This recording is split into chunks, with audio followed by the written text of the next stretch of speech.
చెయ్యాలి. ఈ సేవల యందు నిజముగా నిరహంకారం అనేటువంటిది మన యొక్క సత్యసాయి సంస్థల యందు మాత్రమే ప్రత్యక్షంగా గోచరిస్తుండాలి.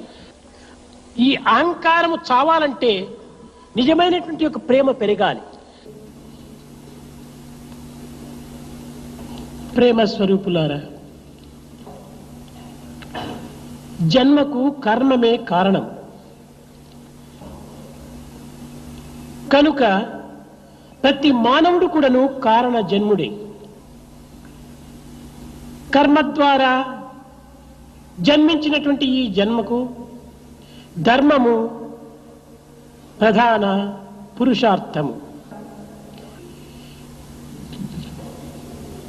మానవునకు మానవత్వమే ధర్మము.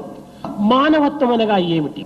మానవత్వం అనగా మన